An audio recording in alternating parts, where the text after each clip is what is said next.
Assalamualaikum warahmatullahi wabarakatuh. Selamat pagi dan salam sejahtera bagi kita semua. Yang saya hormati kepada Ibu Nova Rahayu SHMH sebagai penguji dan Bapak Dr. Subilawi Wiono SHMPD sebagai pembimbing saya, sekaligus sebagai notaris di sidang ini.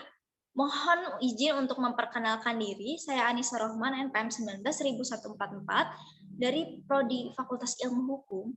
Pada kesempatan kali ini, hari Sabtu tanggal 11 Juni tahun 2022, saya akan membawakan tugas akhir yang berjudul Perlindungan Hukum yang Efektif bagi Pemegang Hak Cipta dan Lisensi terhadap Kekayaan Intelektual atas penyebaran film bajakan pada platform Telegram.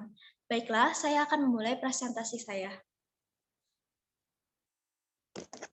Di sini terdapat latar belakang yang dimana hasil karya maupun pemiliknya tersebut telah dilindungi oleh Undang-Undang Hak Cipta. Perfilman yang penggemarnya di semua kalangan, baik remaja maupun orang dewasa, yang sebagaimana bahwa film merupakan suatu karya yang dilahirkan untuk memenuhi kepuasan, baik karya maupun pemiliknya tersebut telah dilindungi oleh UU HC, dikarenakan setiap karya yang telah dilahirkan atau diciptakan oleh kreatornya sangat berkaitan dan di dalamnya melekat hak cipta atas karya-karya filmnya.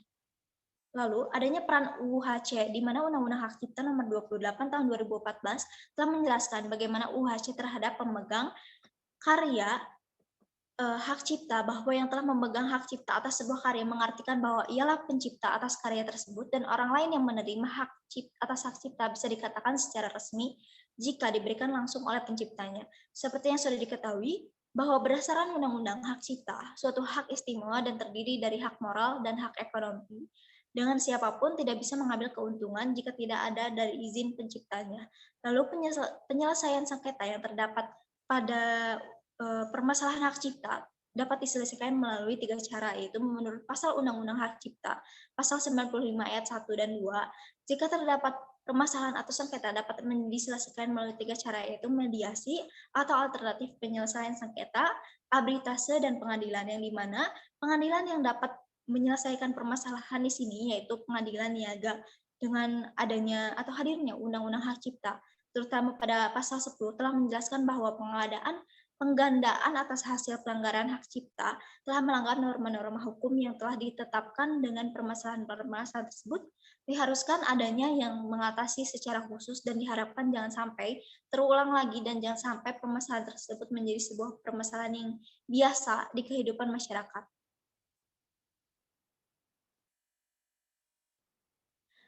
Lalu di sini saya adanya rumusan masalah atau identifikasi masalah yang berdasarkan latar belakang penelitian yang dikemukakan di atas, maka penulis mengidentifikasikan beberapa masalah sebagai berikut, yaitu bagaimana pengaturan pelindungan hukum bagi pemegang hak lisensi kekayaan intelektual atas film yang dibajak dan ditayangkan pada area yang tidak diizinkan, lalu bagaimana peranan Undang-Undang Nomor 28 Tahun 2014 tentang hak cipta bagi kepentingan pemegang lisensi atas kekayaan intelektual, lalu bagaimana langkah penyelesaian masalah untuk memenuhi perlindungan bagi pemegang hak lisensi yang dibajak dan disebarkan pada platform Telegram.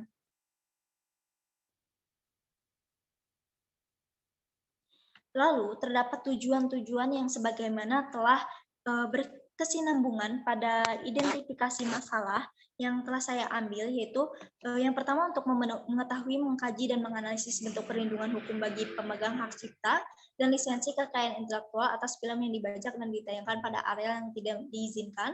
Lalu untuk mengetahui, mengkaji, dan menganalisis peranan Undang-Undang Nomor 28 Tahun 2014 tentang hak cipta bagi kepentingan pemegang lisensi atas kekayaan intelektual.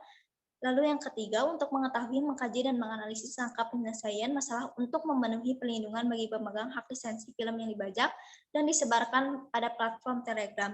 Di sini terdapat kegunaan-kegunaan yang dimana kegunaan teoritis dan praktis, yang dimana kegunaan teoritis penelitian ini diharapkan dapat menjadi sumber pijakan dan referensi tambahan pada Perpustakaan Saleh Adiwinata Fakultas Hukum Universitas Pasundan maupun perpustakaan umum. Selain itu memberikan sumbangsi pemikiran pembaharuan pada ilmu hukum, dan juga diharapkan pada penelitian ini akan menambah wawasan bagi mahasiswa, mahasiswi, dan para akademia di bidang hukum, terkhususnya pada bidang hukum perdata. Lalu yang kegunaan praktisnya itu mengenai kegunaan praktis selain memberikan pengalaman bagi peneliti untuk kedepannya juga sebagai bahan pertimbangan bagi pembaca dan para calon sarjana hukum untuk mengkaji sekaligus memberikan pemahaman baru yang lebih mendalam mengenai sengketa pembajakan yang terdapat pada hak cipta.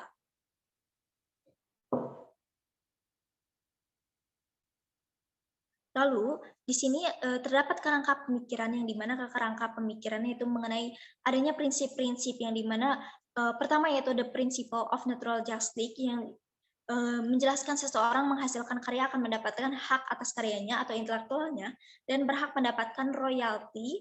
Hal itu bisa berbentuk materi maupun non materi yaitu mendapatkan perlindungan dan orang lain mengakui atas ciptaannya. Lalu the economic argument yaitu aktivitas perbisnisan terutama pada hak kekayaan intelektual merupakan hak kelompok industri kreatif yang memiliki nilai. Lalu salah satu kelompok perniagaan yang memiliki pengaruh kepada tatanan bidang ekonomi pada negara ini. Para ahli ekonomi mentaksir bahwa hasil dari karya atas hak intelektual berbentuk goodwill atau maupun imbalan royalti. Lalu terdapat teori-teori dari John Locke yang dimana terdapat pencipta atau penghasil karya harus diberikan sebuah hak kepemilikan, lalu menciptakan sebuah karya dapat menimbulkan beberapa hak bagi para pekerja, namun hal ini juga tergantung pada aturan yang tercantum di dalam perjanjian pekerjaan. Lalu hak kepemilikan dilakukan secara bersama mengacu pada ketentuan yang telah disusun bersama guna memberikan perdamaian bagi antara hak pencipta individu maupun masyarakat luas atau menyeluruh. Lalu terdapatnya teori-teori perlindungan hukum yang mengenai hak kekayaan intelektual tersebut, yaitu terdapat teori reward yang dimana teori ini berbentuk penghargaan yang dimana seseorang menghasilkan ciptaan karya harus diberikan penghargaan. Lalu teori recovery yang disebut pemulihan menurut teori ini memuat semua yang telah dikorbankan oleh pencipta itu baik tenaga maupun waktu, maka harus diri kembali atas apa yang telah tercipta atau dikorbankan selama membuat ciptaannya. Lalu teori insentif yaitu lalu teori risk.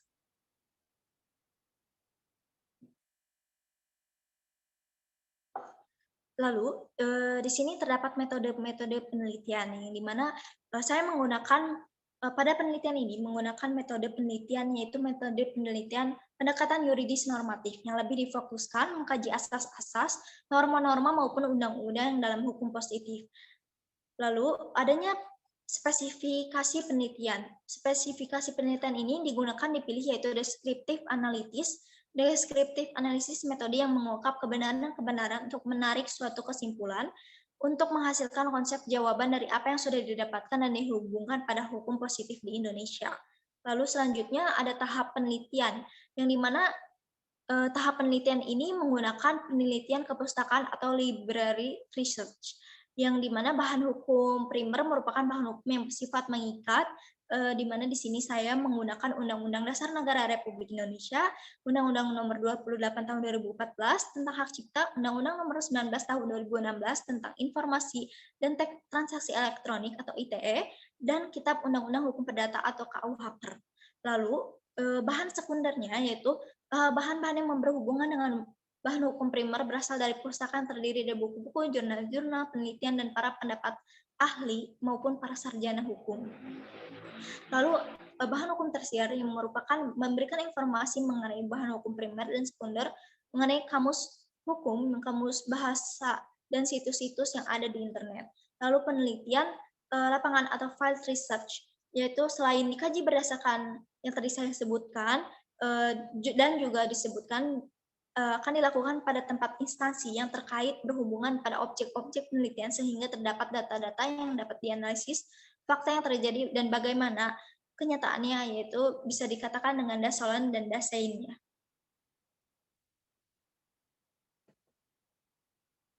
Lalu terdapat teknik pengumpulan data, yaitu menggunakan studi dokumen, yang dimana studi dokumen ini pengumpulan data menggunakan literatur dan catatan peraturan perundang-undangan yang masih berlaku demi menunjang dan memperoleh data-data sekunder permasalahan penelitian ini. Lalu studi lapangan, yang dimana tekniknya dapat mendapatkan sumber informasi yang relevan dilakukan secara wawancara langsung kepada narasumber atau pihak-pihak yang terkait pada permasalahan penelitian ini Lalu, adanya alat pengumpulan data, yaitu kepustakaan dan lapangan. Alat pengumpulan data ini penelitian dilakukan berdasarkan bahan-bahan yang relevan, memperkuat materi pembahasan dengan permasalahan, lalu alat lapangannya menggunakan penelitian lapangan ini berupa wawancara dengan adanya daftar pertanyaan. Lalu analisis data, penelitian ini merupakan proses penguraian pada penelitian data yang diperoleh secara yuridis kualitatif, merupakan suatu proses disusun secara sistematis dan konsisten terhadap gejala-gejala dan dilakukan analisis ini demi tercapainya kepastian hukum. Lalu adanya lokasi penelitian ini menggunakan penelitian kepustakaan dan penelitian lapangan, yang dimana pada perpustakaan Saleh Adiwinata di Fakultas Hukum Universitas Pasundan dan perpustakaan Fakultas Hukum Pajajaran. Lalu pada penelitian lapangannya yaitu pada teknologi digital berbentuk aplikasi sosial media atau Telegram, lalu pengguna aplikasi Telegram di Subang, Provinsi Jawa Barat, dan kantor wilayah hukum Kemenkumham.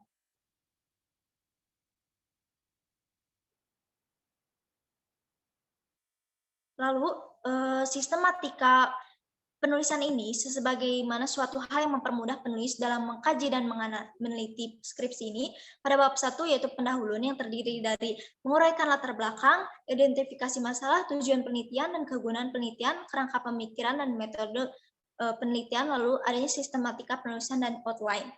Lalu pada bab 2, tinjauan pustaka mengenai perlindungan hukum yang efektif bagi pemegang hak cipta dan lisensi terhadap kekayaan intelektual atas penyebaran film bajakan pada platform Telegram. Pada bab ini membahas tinjauan pustaka mengenai tujuan umum tentang hukum, definisi-definisi, sosial media, hak cipta, film, lisensi, penyebaran film, pembajakan, platform Telegram, dan hak atas kekayaan intelektual. Lalu pada bab 3, hasil penelitian. Pada bab ini membahas menguraikan mengenai segala pembahasan terkait perlindungan pemegang hak cipta dan lisensi atas pembajakan film di platform Telegram.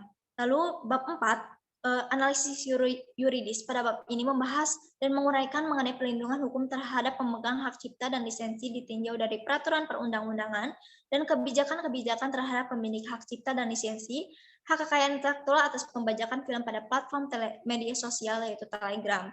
Lalu pada bab terakhir yaitu bab 5 adanya penutup yaitu terdiri dari kesimpulan dan saran. Sekian, terima kasih atas presentasi kali ini. Dikembalikan kepada dosen penguji. Silakan. Baik, selanjutnya sesi tanya jawab yang akan saya berikan yaitu pertanyaan pertama. Kenapa kamu tertarik untuk meneliti tentang judul apa yang kamu ambil? Baik, terima kasih kepada Ibu Nova Rahayu. Izinkan saya menjawab mengapa saya tertarik karena melihat apa yang terjadi di lapangan bahwa banyak sekali karya-karya yang digunakan oleh penikmat seperti terlihat dari golongan dewasa maupun yang masih anak-anak tanpa mengetahui bahwa karya tersebut memiliki hak atas kekayaan intelektual dan hak ciptanya terhadap penciptanya. Seperti itu jawaban dari saya. Baik, untuk pertanyaan yang kedua yaitu coba definisikan apa yang dimaksud tentang pembajakan film. Baik, terima kasih. Menurut yang saya cari, pengertian pembajakan menurut Kamus Besar Bahasa Indonesia yang dimaksud dengan pembajakan adalah proses atau cara perbuatan membajak, sedangkan yang dimaksud dengan perbuatan membajak yaitu kegiatan mengambil hasil ciptaan orang lain tanpa sepengetahuan dan seizinnya. Jadi pembajakan hak cipta pada dasarnya adalah menggunakan tanpa izin pemegang hak kekayaan intelektual atau intellectual ownership yang sah. Maka pembajakan ini merupakan tindakan mengcopy atau hasil karya seseorang yang asli dan kemudian memasarkannya. Jadi pembajakan film ini diartikan telah mengcopy hasil karya orang lain di situs-situs lainnya. Baik, terima kasih. Untuk selanjutnya, manfaat apa sih penelitian yang kamu ambil? Untuk manfaat pada penelitian ini, yaitu jika penelitian ini berhasil, maka akan memberikan manfaat bagi para pembaca. Hasil penelitian saya nantinya, yaitu untuk para peminat film, baik kalangan muda maupun dewasa, apapun akan lebih menghargai atas karya-karya orang lain dan akan lebih memahami bahwa dalam menonton film bajakan terdapat aturan-aturan hukum yang harus diterapkan pada kehidupan sehari-hari, terutama dalam memenuhi kebutuhan hiburan dan untuk manfaat untuk pencipta, yaitu merasa lebih dihargai atas karya-karya yang diciptakannya dan merasa dilindungi atas karya-karya yang telah diciptakannya tersebut. Satu lagi pertanyaannya yaitu, coba sebutkan kembali pertanyaan-pertanyaan yang tadi Anda udah jelaskan, lalu mengapa mengambil pertanyaan tersebut? Baik, untuk pertanyaan-pertanyaan yang saya ambil, saya akan mengulangi lagi, yaitu bagaimana pengaturan perlindungan hukum bagi pemegang hak lisensi kekayaan intelektual atas film yang dibajak dan ditayangkan pada areal yang tidak memiliki izin, lalu bagaimana peranan Undang-Undang Nomor 28 Tahun 2014 tentang hak cipta bagi kepentingan pemegang lisensi atas kekayaan intelektual, lalu yang ketiga bagaimana langkah-langkah penyelesaian masalah untuk memenuhi perlindungan bagi pemegang hak lisensi film yang dibajak dan disebarkan pada platform Telegram. Kenapa saya mengambil pertanyaan-pertanyaan tersebut?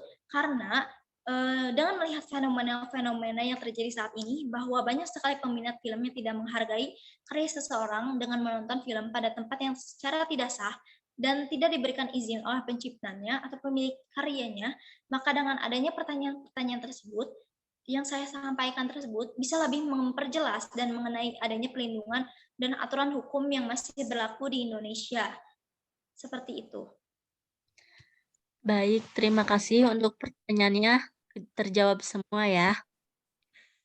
Baik, terima kasih untuk Ibu Nova Rahayu SHMH. Sekian dari presentasi pada uji proposal ini. Terima kasih, mohon maaf bila saya terdapat salah-salah kata. Wassalamualaikum warahmatullahi wabarakatuh. Waalaikumsalam warahmatullahi wabarakatuh.